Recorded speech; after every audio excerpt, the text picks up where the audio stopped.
हाय, मी सौरभ शिंदे. आज आपण कॅश बजेटचा प्रॉब्लेम बघतोय. ठीक आहे. यामध्ये बघा, तुम्ही बघू शकता कॅश बजेट तुम्हाला दिलं त्यांनी company for April May and June. April May आणि जूनचं तुम्हाला काय करायचं आहे, कॅश बजेट प्रिपेअर करायचं आहे. ठीक आहे. From the using the following information, ते तुम्हाला बघा इथे मंथ दिलेत.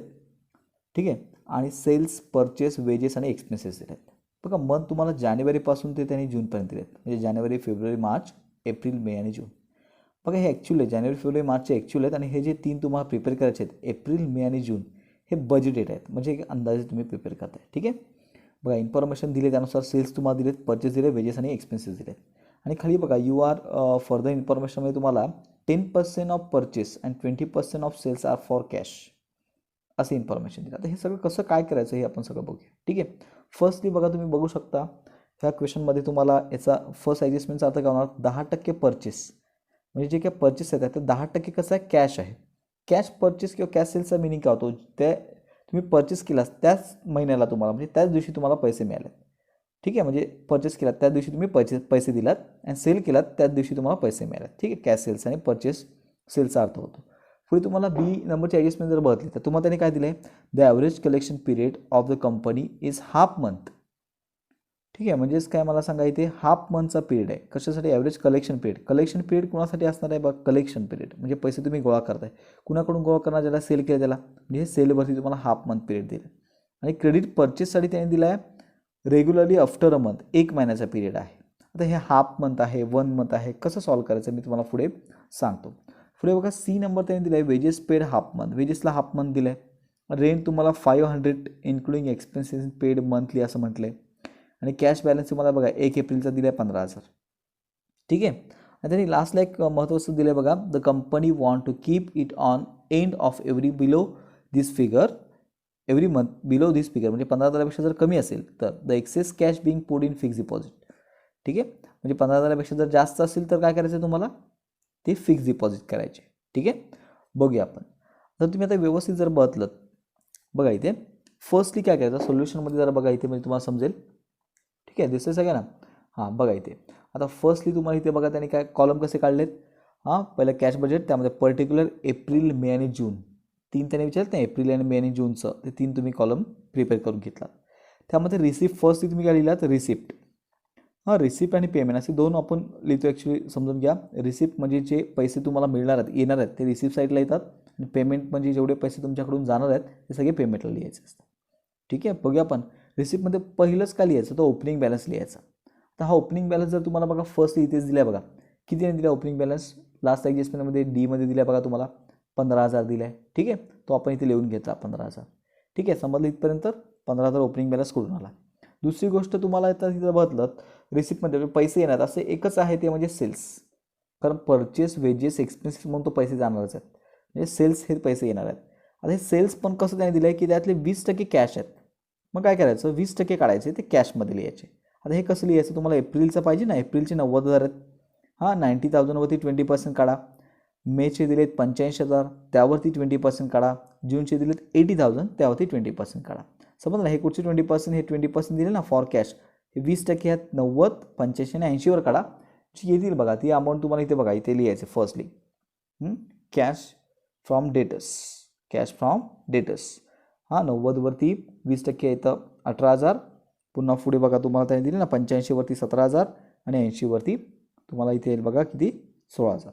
ठीक आहे. व्यवस्थित त्याने दिलं आहे तसं 20% काढलं आपण आणि तिन्ही कॉलममध्ये लिहून घेतलं. समजलं ना. कुठचे 20% काढले आपण, ह्या 3 अमाऊंटवरती 20% 20% काढले, तिथे दिले त्यांनी. ठीक आहे. त्यानंतर पुढचं, आता पुढचं अजून त्यांनी बघा तुम्हाला, हे बघा ॲव्हरेज कलेक्शन पिरियड म्हणजे सेल्सचं for of the company half month, म्हणजे हाफ मंथ पिरियड दिले. जर हाफ मंथ दिला तर लक्षात घ्या याचा अर्थ काय होतो, की जर तुम्ही एप्रिलचं काढताय ह्याचा अर्थ मागचा महिना म्हणजे जो काय मार्च आहे त्याची हाफ अमाऊंट आणि एप्रिलची हाफ अमाऊंट अशी तुम्हाला एप्रिलमध्ये मिळणार आहे. ठीक आहे. मग जर व्यवस्थित बघितलं बघा, मार्चचे सेल्स किती आहेत तुमचे, मार्चचे सेल आहेत 75,000, त्यावरती 50% काढायचे. आता हे डायरेक्ट 50% काढायचे नाहीत, कारण की 20% कॅश सेल्स आहे, बरोबर. मग त्यावरती पहिले 80% काढून घ्या. मार्चवरती 80% काढलेत, म्हणजे 75,000वरती 80% काढा. मग तुम्हाला आता इथे बघा व्यवस्थित बदलत काढलं 80%, तुम्हाला किती मिळेल 60,000 मिळते बघा. त्याने इथे खाली बघा लास्टला एक वर्किंग नोट दिले, सगळ्यांना दिसते नाही इथे बघा. 80% आपण काढले मार्चवरती, एप्रिलवरती, मेवरती आणि जूनवरती. हे तिघांचे समजले. 80% सेल्सवरती काढून घ्या पहिलं. ठीक आहे, मार्चचे 60 मिळाले. आता 60च्या 50%, आता 60,000च्या 50% किती येणार तर 30,000, बरोबर ना. किती येणार 30,000. आणि 72,000च्या 50% तुम्हाला काढायचे. आता 72,000च्या 50% किती येईल 72,000च्या, तर किती येईल 36,000, बरोबर. मग 30 + 36,000 टोटल करा. 30 + 36 बरोबर बघा. तर हे टोटल तुम्हाला किती मिळेल इथे 66,000. हे झालं काय झालं कॅश फ्रॉम डेटर्स किंवा ह्याला क्रेडिट सेल्स पण म्हटलं जातं. ठीक आहे, समजतं मी काय म्हणतोय. असंही तुम्ही इथे लिहून घेतलात. 66,000 समजलं कसं आलं 66,000. सेम हे पुढचे दिलेत ना 70,000 आणि 66,000, हे तसेच काढले कसे ते परत एकदा बघा इथे खाली. इथे बघा फर्स्ट ते तुम्हाला बघा याचं म्हटलं ह्याचे 50% किती येतात, ह्याचे 30, ह्याचे 36, ह्या 68चे किती होतील बघा तर 34 होतील आणि 64चे किती होतील तर 32 होतील, बरोबर ना. मग एप्रिलसाठी आपण काय केलं हे 30 + हे 36 घेतले होते. आता मेसाठी आपण हे 36 + हे 34 करणार आहे. 36 + जर 34 केलं तर 70,000 येईल बघा. ते आपण त्यावरती 70,000 लिहिलेत. आणि जर जूनसाठी आपण करणार आहे 34 + 32, 34 + 32 हे किती येतील 66,000. बघा 66, 70 आणि 66,000 आपण इथे लिहिले. समजलं कसं लिहिलं आपण. हे क्रेडिट सेल्स याला बोललं जातं. ठीक आहे, समजलं इथपर्यंत. म्हणजे आपलं हे झालं. काय झालं ओपनिंग बॅलन्स लिहिला, कॅश फ्रॉम डेटर्स लिहिले आपण तिन्ही कॉलमचे, आणि क्रेडिट ॲक्च्युली हे बघा कसं आहे. ॲक्च्युली ओपनिंग बॅलन्स आहे त्यानंतर कॅश रिसिप्ट ॲक्च्युली त्यांनी म्हटलं आहे तर हे, आणि कॅश फ्रॉम डेटर्स हे. ठीक आहे, बॅलन्स आहे. ठीक आहे, आता पुढे बघूया आपण. आता पुढे तुम्हाला त्यांनी काय दिले जर व्यवस्थित बघलं तर तुम्हाला बघा त्यांनी हे झालं सेलचं झालं. आता परचेस हे सगळं पेमेंटला येणार हे तिन्ही आयटम. परचेसचं पहिले बघूया. परचेस काय म्हटलं 10% परचेस त्यांनी काय म्हटले कॅश आहे, कॅश परचेस आहे. आपण परचेसवरती पण सेम 10% काढून घेऊ. म्हणजे एप्रिलच्या, मेच्या आणि जूनच्या परचेसवर 10% काढायचे आणि ते कॅश परचेस म्हणून लिहून घ्यायचे. समजतं ना, कॅश परचेस म्हणून आपण ते लिहिले बघा. 5,000, 4,500 आणि 3,500 आलं सरळ ते लिहिलं झालं. दुसरी गोष्ट आता कॅश परचेस 10% आहेत ना, 10% कॅश परचेस आहेत. म्हणजे बाकीचे म्हणजे 90% 90% असणार आहे उधारी असणार, क्रेडिट असणार, पण ते 90% काढायचं. तर 90%साठी त्यांनी पिरियड दिला बघा तुम्हाला. ते पिरियड खूप महत्त्वाचं आहे. माशी बघा तुम्ही हा पिरियड तो दिसतोय हाफ मंथ होता, कोणासाठी सेल्ससाठी होता. म्हणून आपण बघा इथे काय केलं होतं लास्ट मंथचे हाफ आणि करंट मंथचे हाफ काढले होते. तर बघा पुढे तुम्हाला 1 मंथ दिले बघा. कसलं क्रेडिट परचेसचं 1 मंथ, 1 महिन्याचं पिरियड आहे बघा. सिम्पल आहे. ह्याचा अर्थ मिनिंग काय होतो की तुमचे एप्रिलचे जर तुम्हाला परचेस पाहिजे असेल तर तुम्ही मार्चचे तुम्हाला पैसे एप्रिलला मिळणार, एप्रिलचे पैसे मेला मिळणार, मेचे पैसे जूनला मिळणार. ठीक आहे, फक्त किती टक्के तर 90%. 90% का तर 10% कॅश परचेस आहे. मग उरलेले 90% पैसे तुम्हाला नंतर मिळणार. ठीक आहे, मग काय करायचं सेम मार्चवरती 90% काढा ते एप्रिलला लिहा, एप्रिलचे 90% काढा ते मेला लिहा आणि मेचे 90% जूनला लिहायचं. समजलं. ह्या अमाऊंटवरती 90% काढायचे आणि ते बरोबर लिहून घ्यायचे. समजलं. बरोबर बघा 37,800, 45,000, 40,500. ठीक आहे, हे तुम्हाला अमाऊंट मिळेल. कसली अकाउंट पेएबल किंवा क्रेडिट परचेस त्याला तुम्ही बोलू शकता. समजलं इथपर्यंत. ठीक आहे, आता पुढचा पार्ट आहे वेजेस. तर तुम्ही बघलं तर वेजेस बघा ते वेजेसचा पिरियड काय दिला आहे. वेजेस हाफ मंथ म्हटले. मार्च म्हटल्याप्रमाणे सेलसारखं हाफ मंथ म्हणजे काय की लास्ट मंथचे हाफ अमाऊंट. म्हणजे एप्रिलसाठी तुम्हाला मार्चचे हाफ अमाऊंट लागेल आणि एप्रिलचे हाफ अमाऊंट लागेल. आता मार्च आहे 22,000, 22,000च्या अर्धे किती होतात 11,000 आणि 24च्या अर्धे होतात 12,000. 11,000 + 12,000 किती होतील 23,000, बरोबर ना. ते बघा इथे आपण खाली इथे वेजेसमध्ये लिहिलं 23,000. समजलं. सेम तुम्ही काय केलं पुढचं. आता मेचं पाहिजे ना तुम्हाला, मेचं पाहिजे मग तुम्ही काय करणार तर एप्रिलचे 50%, एप्रिलचे 50%. आता हे 24,000 आहेत, 24,000च्या 50% 12,000 आणि मेचे 50% म्हणजे 10,000. 12 + 10 असे 22,000 होतील बघा. ते बघा आपण इथे किती लिहिले 22,000 लिहिले. ठीक आहे, सेम मग जूनचं पाहिजे. जूनसाठी काय करणार तुम्ही तर मेचे 50% आणि जूनचे 50%. आता इथे जर व्यवस्थित बदलत तर मेचे 50% म्हणजे 20,000चे 50% 10,000 आणि जूनचे 50% 18 म्हणजे किती 9,000. मग हे 10,000 + हे 9,000 असे टोटल 19,000 19,000 तुम्हाला मिळेल.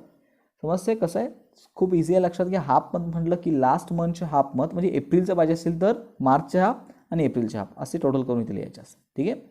सेम आता पुढचं बघा, रेंटचं काय त्याने डायरेक्ट दिलं आहे बघा. इथे तुम्हाला ॲडजस्टमेंटमध्ये म्हटलं की 500 पर मंथ सरळ म्हटलं 500. ठीक आहे, पेड मंथली. त्यामुळे तुम्ही सरळ ते रेंट इथे लिहिणार आणि तिथे त्यासमोर 500 लिहून टाकणार असं. ठीक आहे, हे जे सरळ दिलं तसं लिहिलं. आता राहिलं काय दुसरं तर एक्सपेन्सेस. एक्सपेन्सेसचं त्याने काय म्हटलं आहे, आता त्याने including in expenses paid monthly असं त्याने म्हटलं आहे बघा. इन्क्लुडिंग इन एक्सपेन्सेस म्हणजे हे रेंट एक्सपेन्सेसमध्ये इन्क्लूड आहे.